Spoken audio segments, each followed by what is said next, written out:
మొదటి యోహాను పత్రిక 2వ అధ్యాయం 17వ వచనం.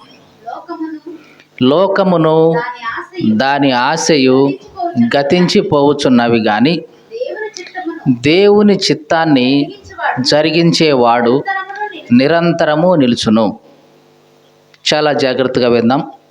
ఇక్కడ యోహాను భక్తుడు రాస్తూ అంటున్నాడు, లోకము గతించిపోతుంది, లోకంలో ఉన్న ఆశలన్నీ కూడా గతించిపోతాయి.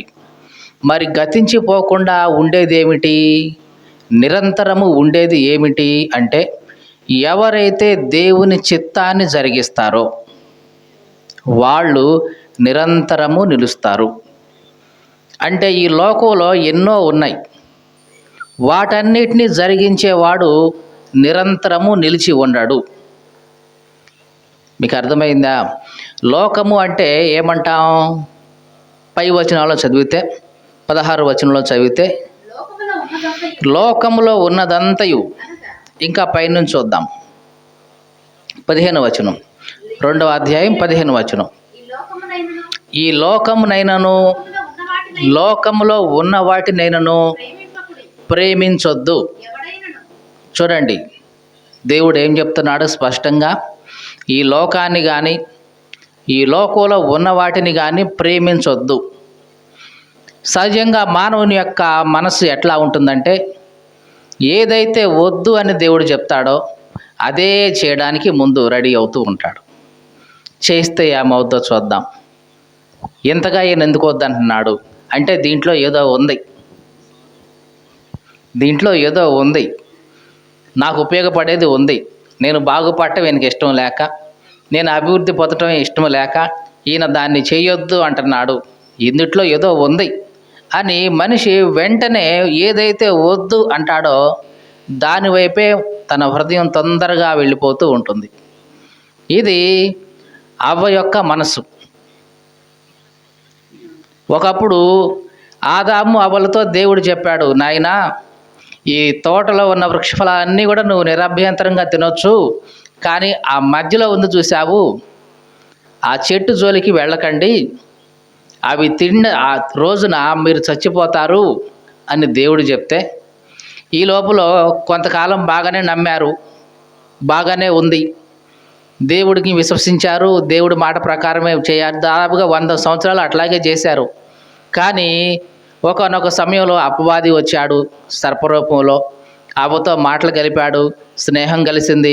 ఒకానొక సమయంలో అడిగింది అపవాది, సర్పరూపంలో ఉన్న అపవాది అడిగాడు, ఏంటి నిజమా?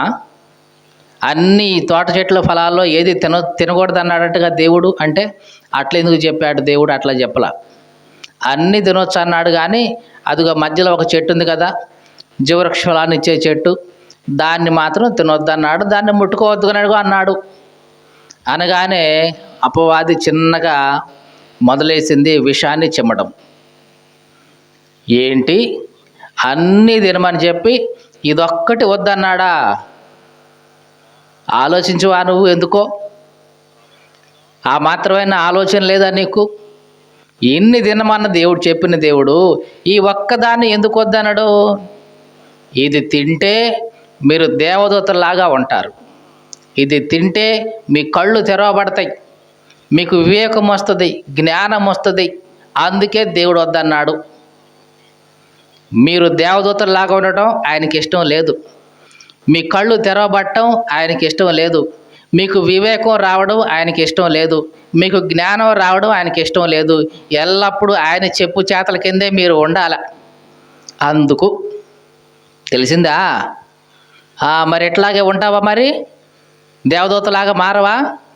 కళ్ళు తెరుచుకోవా? ఎప్పుడు ఆయన చెప్పు చేతల కిందే ఉంటావా? ఎప్పుడు బానిసలాగే ఉంటావా అని చిన్నగా విషాన్ని నూరిపోసింది అవ్వ మనసులోకి. జాగ్రత్త, ఈ లోకంలో మనం తిరుగుతూ ఉన్నప్పుడు దేవునికి విధేయత చూపిస్తూ ఉన్న మన హృదయాల్లోనికి ఇలాగా సైతాన్ యొక్క విషం అనేది మన హృదయంలోకి చిన్నగా వచ్చేస్తూ ఉంటుంది. ఆ విషం మన హృదయంలోనికి వస్తున్నప్పుడే మనం చాలా జాగ్రత్త పడాలి.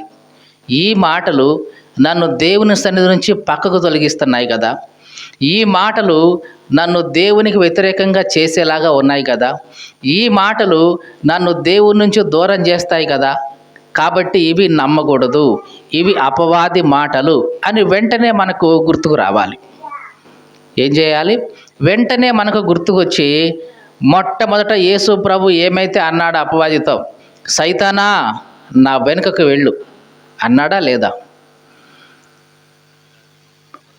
ఏదైనా తోటలో అవ్వ ఆదాముతో ఏదైతే అపవాది పన్ని ఎలాగైతే వారిని పడగొట్టాడో అదే ప్లాను, అదే ప్రణాళిక, అదే స్కీము యేసు ప్రభు మీద కూడా అప్లై చేశాడు. తెలుసా అండి? ఏదైనా తోటలోకి వచ్చిన తర్వాత మొట్టమొదటిసారిగా అపవాది అవ్వతో మాట్లాడాడు. మాట్లాడిన తర్వాత ఏమైంది? ఇది నిజమా, అవునా, అవునా అని ప్రశ్నించేలాగా, సందేహం కలిగేలాగా చేస్తాడు. మొట్టమొదటిగా అపవాది యొక్క మొట్టమొదటి ఎత్తు ఏమిటంటే దేవుడి గురించి నీకు సందేహం కలిగే విధంగా చేస్తాడు. నిజంగా దేవుడు మంచోడేనా? మంచోడైతే నీ కుటుంబంలో నీకు ఈ శోధన ఎందుకు పెట్టాడు? మంచోడైతే ఇదిగో నీ జీవితం ఎందుకు ఎట్లా అయింది? మంచోడైతే ఇదిగో ఎందుకు నీ బతుకు ఎట్లాగ అయింది? మంచోడైతే నువ్వెందుకు అప్పులు పాలయ్యావు? మంచోడైతే నువ్వెందుకు ఎట్లా ఉన్నావు? నిజంగా దేవుడు మంచోడా? దేవుడు గొప్పోడా? గొప్పోడైతే మరి నీకెందుకు ఎట్లా జరిగింది అని ఇట్లాగా దేవుడి గురించిన సందేహాలు నీ హృదయంలో ముందు పుట్టిస్తాడు. పుట్టించి నిజమే కదా, నేను దేవుడిని ప్రార్థన చేస్తున్నా కదా, ప్రార్థనకు వెళ్తున్నా కదా, ఇంత మంచిగా ఉంటున్న నా జీవితంలో దేవుడు ఇట్లా చేశారంటే నిజంగా దేవుడు మంచోడేనా? నిజంగా దేవుడు గొప్పోడా కంటే దేవుడు మంచోడు కాదనమాట. దేవుడు నా విషయంలో న్యాయంగా ఉండట్లేదన్నమాట అని ఏదో రకంగా దేవుని గురించిన ఒక చెడు అభిప్రాయం నీ హృదయంలో ముందు పుట్టిస్తాడు. అదే మొట్టమొదటి విషం, నీ హృదయంలోకి ప్రవేశించే విషం. దేవుడి గురించి నీవు సందేహించే విధంగా చేస్తాడు. సందేహించావంటే ఇక నువ్వు నిలవలేవు, పడిపోతావు ఇక చిన్నగా. మీకు అర్థమైందా అండి? ఎప్పుడైతే దేవుని మీద నీకు అనుమానం కలిగిందో, దేవుడి మీద నీకు సందేహం కలిగిందో, నీ ఆత్మీయ జీవితంలో ఎప్పుడు కూడా నువ్వు స్థిరంగా ఉండలేవు.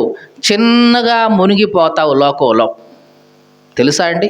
చిన్నగా మునిగిపోతావు. ఇక ఒక చిన్న ఉదాహరణ చెప్తాను. ఒకసారి యేసు ప్రభు సముద్రం మీద నడిచొస్తూ ఉన్నాడు. పేతురు, యోహాను, యాకోబు, మిగతా 12 మంది శిష్యులు సముద్రం మీద కూడా నావ మీద వెళ్తున్నారు. వాళ్ళకి ఎదురుగా యేసు ప్రభు నడిచొస్తూ ఉన్నాడు. వీళ్ళు అనుకున్నారు మొదట్లో చూసి ఏదో భూతం వస్తుంది, లేకపోతే ఈ అర్ధరాత్రి టైంలో ఇంత నీటిలో, ఇంత సముద్రం మీద ఒక తెల్లటి ఆకారం నడిచొస్తూ ఉందేంటి, దెయ్యం కాకపోతే మరేంటి, భూతం కాకపోతే మరేంటి అని భయపడ్డారు. దగ్గరికి వస్తూ ఉంది ఆకారం. ఇప్పుడు మనకి ఎట్లా ఉంటుంది ఆ పరిస్థితిలో ఉన్నప్పుడు?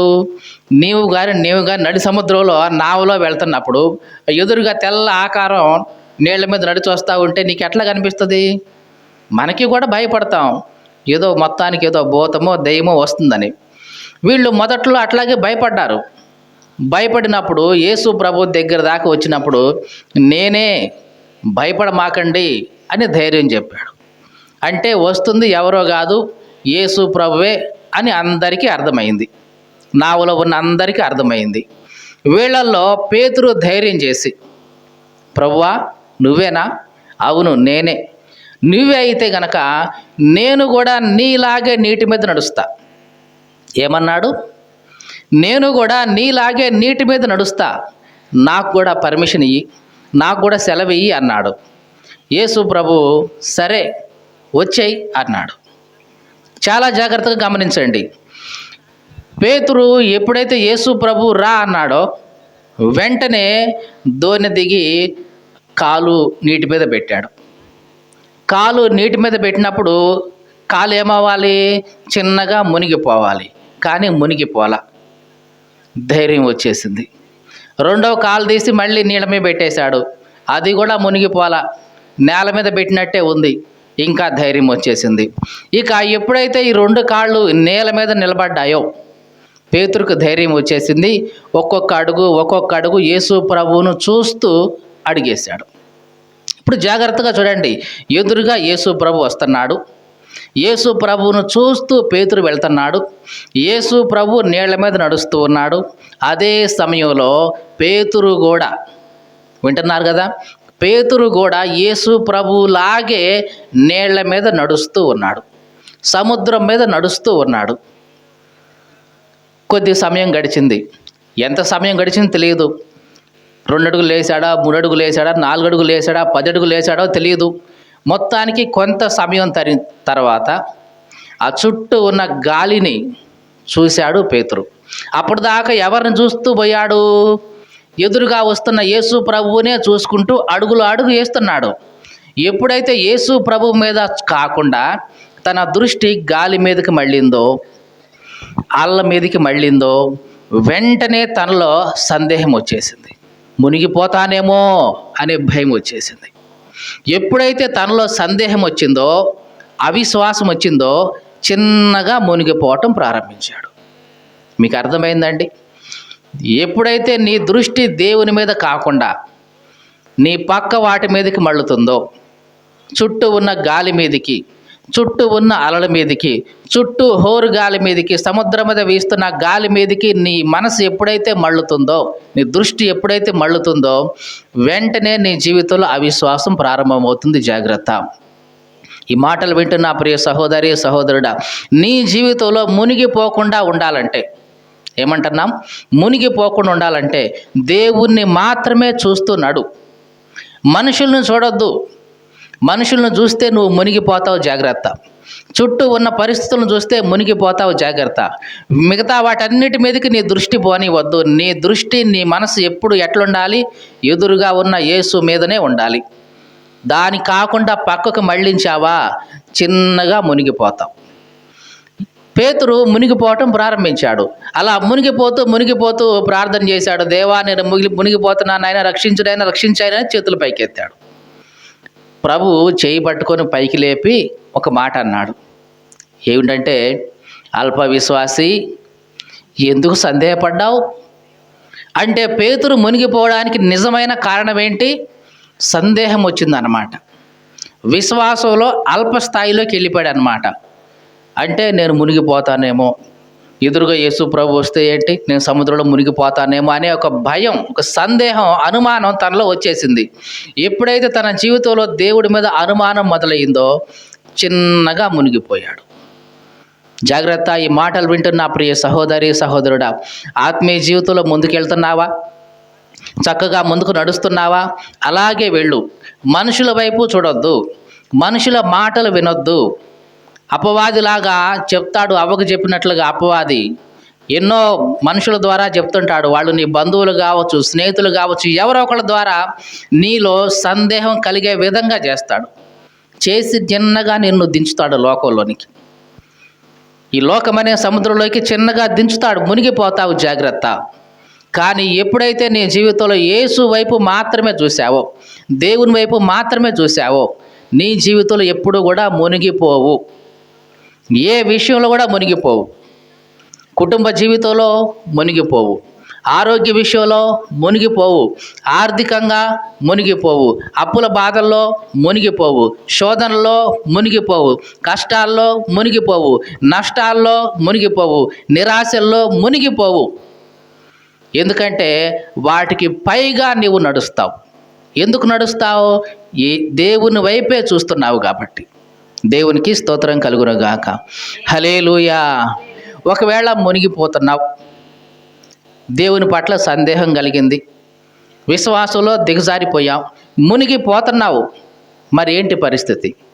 పేతురులాగా చేతులు పైకెత్తి, దేవా నన్ను రక్షించు నాయన, నీ వైపు చూసినంత కాలం క్షేమంగా నడిచానయ్యా, కానీ ఎప్పుడైతే నీ పట్ల సందేహం కలిగిందో, అయ్యా ఇదిగో మునిగిపోతున్నాను, దయచేసి నన్ను కాపాడు ప్రభు అని అప్పుడైనా ప్రార్థన చేస్తే దేవుడు వెంటనే నీ చేయి పట్టుకొని లేవనెత్తుతాడు. అంతే తప్ప సందేహం ఎందుకు వచ్చింది? నేను చేతగానివాడిని కాబట్టి నా మీద సందేహపడ్డవా నువ్వు అని నేను నిష్ఠూరపు మాటలనేవాడు కాదు దేవుడు. దేవునికి స్తోత్రం కలుగునుగాక. హల్లెలూయా. కాబట్టి సందేహం, దేవుని మీద సందేహం అనేది రాకూడదు. అనుమానం అనేది రాకూడదు. ఎందుకు అనుమానం రాకూడదు అంటున్నానంటే, నీ కోసం ఆయన పరలోకాన్ని విడిచి ఈ భూమి మీదకి వచ్చాడు. అట్లాంటి ఆయన మీద నువ్వు అనుమానపడేది? నీ కోసం ఆయన తన ప్రాణాన్ని అర్పించాడు. అట్లాంటి దేవుణ్ణి నువ్వు సందేహించేది? ఆయన ప్రేమ ఎప్పుడు కూడా మారదు, మార్పు లేదు. మనం మారతామే మనుషులుగా, కానీ ఆయన ఎప్పుడు మారేవాడు కాదు. కాబట్టి ఎప్పుడైతే నీ జీవితంలో సందేహం అనేది మొదలవుద్దో, చిన్నగా పడిపోవటం ప్రారంభిస్తాం. అవ్వ ఆదాము ఏదెను తోటలో ఉన్నప్పుడు వాళ్ళు చాలా కాలం దేవునికి నమ్మకంగా ఉన్నారు. దేవుని పట్ల ఏ సందేహం వాళ్ళలో కలగలేదు. కానీ ఎప్పుడైతే అపవాది వచ్చి, నిజమా దేవుడు అన్నీ తినమన్నాడంట, ఇదొక్కటే వద్దన్నాడంట, ఎందుకో తెలుసా? మీరు దేవదూతల్లాగా ఉండడం ఆయనకి ఇష్టం లేదు, అందుకే ఇట్లా అన్నాడు. మీ కళ్ళు తెరవబట్టడం ఆయనకి ఇష్టం లేదు, మీకు వివేకం రావడం ఆయనకి ఇష్టం లేదు, మీకు జ్ఞానం రావడం ఆయనకి ఇష్టం లేదు, ఆయన కిందే బానిసలాగా ఉండాలని ఇదిగో మీకు ఇట్లా చేశాడు అని అనగానే ఎప్పుడైతే ఈ మాటలు విన్నారు, వెంటనే హృదయంలో దేవుని పట్ల అవిశ్వాసం కలిగింది. ఎప్పుడైతే అప్పుడు దాకా వద్దు వద్దు అనుకున్న వాళ్ళు ఇంకా చిన్నగా చెట్టు వైపు చూసింది అవ్వ. మీకు అర్థమైందా? ఎప్పుడైతే నిజంగా దేవుని పట్ల నీలో అవిశ్వాసం వచ్చేసిందో, ఏదైతే దేవుడు వద్దు అంటాడో దాని వైపే చూస్తావు నువ్వు. నీకు అర్థమైందండి? నీ హృదయంలో దేవుని పట్ల నీకు సందేహం కలిగితే, అనుమానం కలిగితే, విశ్వాసంలో నీవు దిగజారిపోతే, ఏదైతే వద్దు అంటాడో దేవుడు దాని వైపే నీ మనసు పోతుంది. అట్లాగే చూసింది అవ్వ ఆ చెట్టు వైపు. ఆ చెట్టు ఇప్పుడు ఎట్ట కనపడుతుందో తెలుసా అవ్వకి? ఎట్లా కనపడిందో తెలుసా? అప్పుడు ఆదికాండం 3వ అధ్యాయం 6వ వచనం. స్త్రీ ఆ వృక్షము ఆహారానికి మంచిదిలాగా ఉందంట, కన్నులకు అందంగా ఉందంట, వివేకమిచ్చు రమ్యమైనదిగా ఉందంట. 3 లక్షణాలు దాంట్లో కనపడ్డాయి. ఒకటేందంట? చదువుదాం. ఒకటేంటి మొదటి లక్షణం? ఈ పండు ఆహారానికి మంచిది అనుకుంది. అంతకుముందు ఇది దేవుడు వద్దన్నాడు, ఇది మంచిది కాదు అని వదిలేసింది. ఇప్పుడు ఏమంటుంది? ఇది ఆహారానికి చాలా మంచిది అంటే అప్పటిదాకా లేని మంచిది ఇప్పుడు ఎట్లా మంచి అయిపోయిందో నీకు? పండు ఏమన్నా మారిపోయిందా? చెట్టు ఏమన్నా మారిపోయిందా? అదే చెట్టు, అదే పండు కదా. అప్పుడు వరకు ఇది మంచిది కాదు దేవుడు చెప్పాడు అని నమ్మిన నీవు ఇప్పుడు ఏమంటున్నావు? ఇది మంచిది అంటున్నావు. మారిపోయింది ఎవరు? నీవా చెట్టా? చెట్టేమీ మారలేదు, పండేమీ మారలేదు. మారింది ఎవరంటే నీవే. అప్పుడు దాకా దేవుడి మీద నమ్మకం ఉంది, దేవుడు చెప్పిన మాట నీ హృదయంలోకి వచ్చి ఇది మంచిది కాదనుకున్నావు.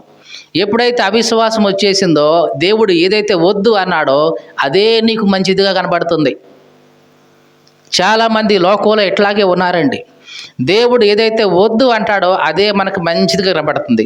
చాలా మంచిదమ్మా, బాగుంటుంది అని అప్పటిదాకా లేని మంచి అప్పుడే కనపడుతుంది మనకి.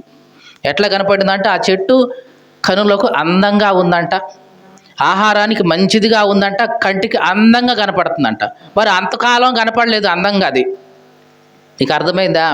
అంతకాలం ఆ చెట్టు ఉంది, ఆ పండు ఉంది, అప్పుడు అందంగా కనపడలా. కానీ ఇప్పుడు అందంగా కనపడుతుంది. మారిపోయింది ఎవరు? చెట్టు కాదు, అవ్వ మనసు మారిపోయింది. దేవుడు ఏది వద్దు అన్నాడో అదే మంచిదిగా కనపడుతుంది వీళ్ళకి, అదే అందంగా కనపడుతుంది ఇప్పుడు వీళ్ళకి, అదే రమ్యంగా కనపడుతుంది. ఇది విశ్వాసంలో దిగజారిపోయిన స్థితి. జాగ్రత్త ప్రియ సహోదరి సహోదరుడా, ఈ లోకాన్ని ప్రేమిస్తే దేవుని పట్ల అవిశ్వాసం వస్తుంది. దేవుని పట్ల అవిశ్వాసం ఎప్పుడైతే వచ్చిందో, దేవుడు ఏదైతే వద్దు అంటాడో అదే నీకు అందంగా కనపడుతుంది, అదే నీకు రమ్యంగా కనపడుతుంది, అదే నీకు వివేకం ఇచ్చేదిగా కనపడుతుంది. జాగ్రత్త, ఏదైతే వద్దు అన్నాడో అదే నీకు మంచిదిగా కనబడుతుందంటే నువ్వు పరీక్షించుకోవాలి. విశ్వాసంలో దిగజారిపోతున్నావు, ఈ లోకంలో దిగజారిపోతున్నావు. ఈ అపవాది అవ్వ మనసులో ఈ బీజం వేశాడు, అనుమానం. ఎటువంటిది ఇది? అనుమానం. దేవుని పట్ల అనుమానం కలిగింది, అంతే. దేవుడికి వీళ్ళకి మధ్య చాలా గ్యాప్ వచ్చేసింది. అర్థమైందండి? ఎప్పుడైతే దేవుని పట్ల మన హృదయంలో అనుమానపు బీజం పడిందో వెంటనే చిన్నగా మునిగిపోతాం, పాపంలో మునిగిపోతాం. లోకంలో మునిగిపోతాం, లోకాశల్లో మునిగిపోతాం, ధనాపేక్షలో మునిగిపోతాం, ఈ లోక సంబంధమైన వ్యవహారాలన్నిటిలో మునిగిపోతాం. చివరికి దేవుడి నుంచి దూరంగా వెళ్ళిపోతాం. ఆదాము అవ్వలు చివరికి ఏమయ్యారు? ఆ ఏదెను తోట నుంచి దూరంగా వెళ్ళిపోయారు. 3 రకాలుగా అపవాది శోధించాడు అవ్వని. మొదటిది ఏంటంటే, ఇందాక చదువుకున్నాం కదా, ఎట్లాంటిది? ఆహారానికి మంచిది అంటే ఆహారం విషయంలో మొట్టమొదటిగా శోధిస్తాడు. శోధన ఒకటి ఎక్కడి నుంచి ప్రారంభమవుతుంది? ఆహారం నుంచి ప్రారంభమవుతుంది. కాబట్టి ఎవరైతే ఆహారం విషయంలో జాగ్రత్తగా ఉంటారో వాళ్ళు నిజంగా ఆత్మీయులుగా ఉంటారు. చాలామందిని చూస్తూ ఉంటాం, విశ్వాసులే. చాలామంది సేవకులను కూడా చూస్తూ ఉంటాం, సేవకులే. కానీ ఆహారం విషయంలో వీళ్ళకి కంట్రోల్ ఉండదు. ఆహార ప్రియులు ఉంటారు, భోజన ప్రియులు ఉంటారు, మాంస ప్రియులు ఉంటారు. వాళ్ళకి మాంసం పెడితేనే సంతోషంగా ఉంటుంది. చెప్పకూడదు కానీ ఒకసారి మేము మీటింగ్స్ పెట్టినప్పుడు ఒక పాస్టర్ గారు వచ్చారు విజయవాడ నుంచి. అందరిలాగానే అందరికీ మామూలు సాదా భోజనం ఏర్పాటు చేసాం వచ్చిన విశ్వాసులందరికీ. కాబట్టి ఆయన కూడా తీసుకెళ్ళాం భోజనానికి. తీసుకెళ్తే ఆయన అన్నాడు, ఇదేంటి, ఈ కూరలు ఏంటి, చికెన్ వండి పెట్టరా మాకు అన్న. ఓహో, ఈయన మనసులో ఇంకా ఇది ఉంది కాబట్టి ఆశ అని తర్వాత రోజున వండి పెట్టాం.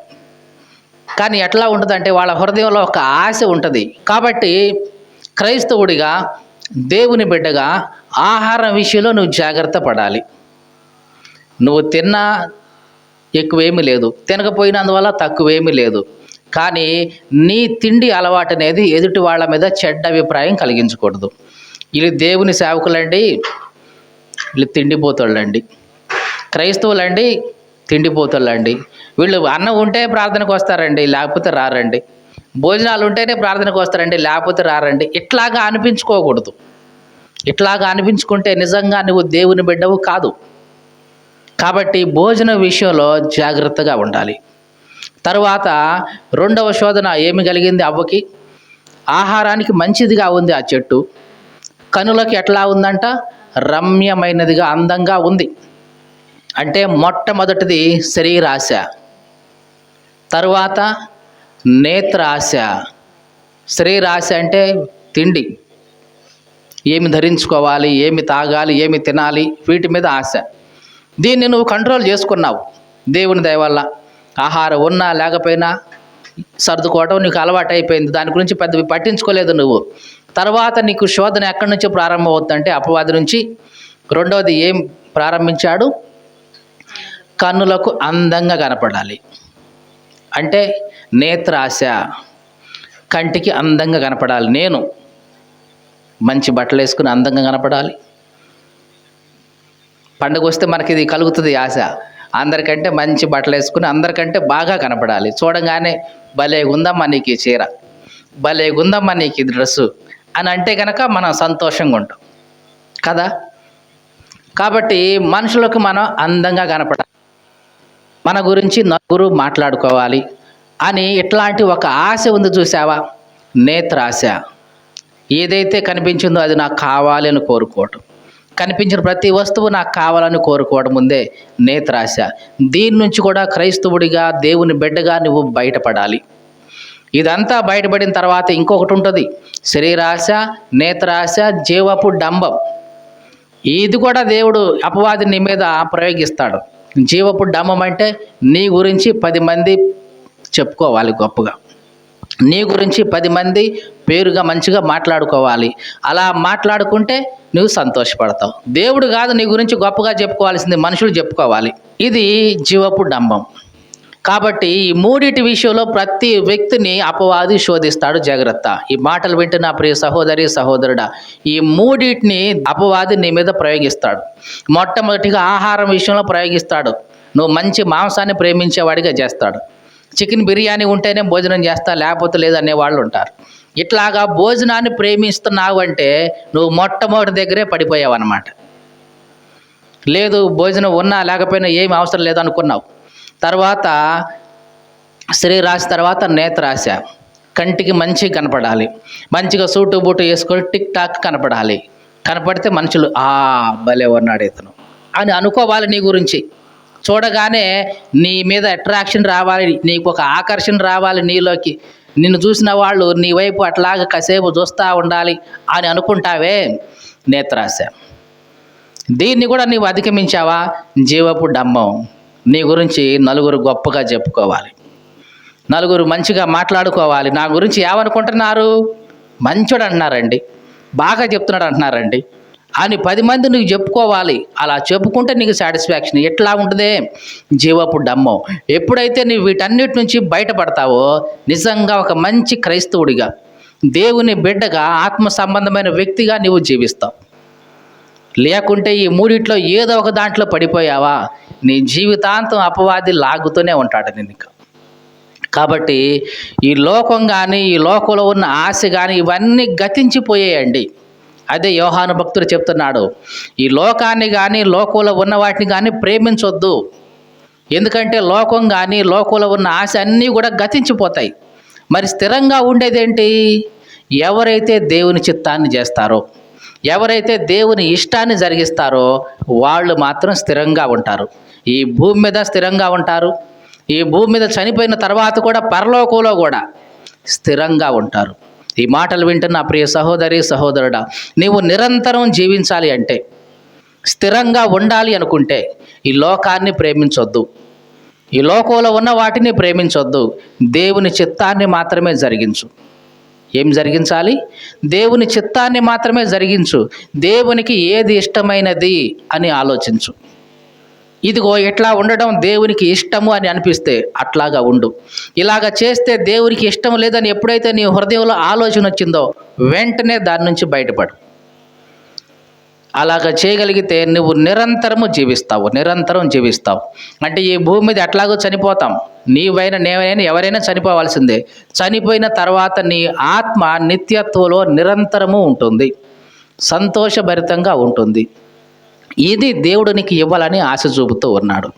కానీ అపవాది అయితే నీ ఆత్మని ఎట్టకేలకు నరకంలో తీసిపోయి పడేయాలని వాడు ఆశపడుతున్నాడు. ఎందుకంటే నరకంలో వాడు ఒక్కడ బాటం వాడికి ఇష్టం లేదు. మీకు అర్థమైందా? అపవాది ఎందుకు ఎంత ఆరాట పడుతున్నాడంటే, వాడు ఒక్కడు నరకానికి పోతే సాటిస్ఫాక్షన్ ఏముంది వాడికి? వాడితో పాటు కొన్ని కోట్ల మందిని తీసుకొని పోతే, చూసారా నేను ఒక్కడే కాదు నాతో పాటు బోల్డ్ అంతమందిని తీసుకొచ్చుకున్నా అనుకుంటాడు. కానీ దేవుడు ఏమంటాడంటే, వీళ్ళందరూ నా బిడ్డలు కాబట్టి వీళ్ళు ఎట్టి పరిస్థితులు నరకానికి పోకూడదు, ఎలాగైనా సరే కష్టపడి వీళ్ళు పరలోకాన్నే చేరుకోవాలి అని దేవుడు ఆశపడుతుంటాడు. అందుకని అపవాదికి, సైతానికి ఎప్పుడూ కూడా పోరు జరుగుతూనే ఉంటుంది. నీ ఆత్మ కోసం, రాజ్యం కోసం కాదు, డబ్బు కోసం కాదండి, మనుషుని యొక్క ఆత్మ కోసమే దేవుడు, అపవాది నిరంతరం పోరాడుతూనే ఉంటారు. కాబట్టి మాటలు వింటున్న ప్రియ సహోదరి, సహోదరుడా, ఒకే ఒక మాట మళ్ళీ గుర్తు చేస్తున్నాను. ఈ లోకం కానీ, ఈ లోకం యొక్క ఆశ కానీ గతించిపోతాయి. ఈ లోకంలో ఉన్న ఆశే కాదండి, ఈ లోకం కూడా గతించిపోయే సమయం వస్తుంది. ఒకప్పుడు జలప్రళయం వచ్చి లోకమంతా నాశనం అయిపోయింది. ఇప్పుడు జలప్రళయం రాదు. మరి ఏమొస్తుంది? అగ్ని ప్రళయం వస్తుంది. అంటే ఒకప్పుడు నీళ్ళు వచ్చి భూమిని, ఆకాశాన్ని ఎట్లాగ ముంచేసి అందరిని నాశనం చేశాయో, ఇప్పుడు ఏమవుతుందంటే అగ్ని ప్రళయం వస్తుంది. అంటే అగ్ని ద్వారా ఈ భూమి, ఈ ఆకాశం ఇవన్నీ కూడా రగులుకొని పోతాయి, కాలిపోతాయి. మరి ఎక్కడుంటారండి? కొత్త భూమి, కొత్త ఆకాశం తర్వాత వస్తాయి. దాంట్లో నీతి నివసిస్తుంది, నిరంతరం నివసిస్తాం. ఇది నీ యొక్క భవిష్యత్తు. నిరంతరము జీవిస్తావు దేవుని చిత్తాన్ని జరిగిస్తే. అట్లా కాకుండా ఈ లోకం ప్రేమిస్తే, ఈ లోకంలో ఉన్న ఆశను ప్రేమిస్తే, ఇదిగో ఈ లోకంతో పాటు కొట్టుకొని పోతావు, కాలిపోతావు. దేవుని చిత్తాన్ని జరిగిస్తే నిరంతరము నిలిచే ఉంటావు. దేవునికి స్తోత్రం కలుగును గాక. అట్లాంటి కృప దేవుడు మనకందరికీ అనుగ్రహించాలని మనం ప్రార్థన చేసుకుందాం.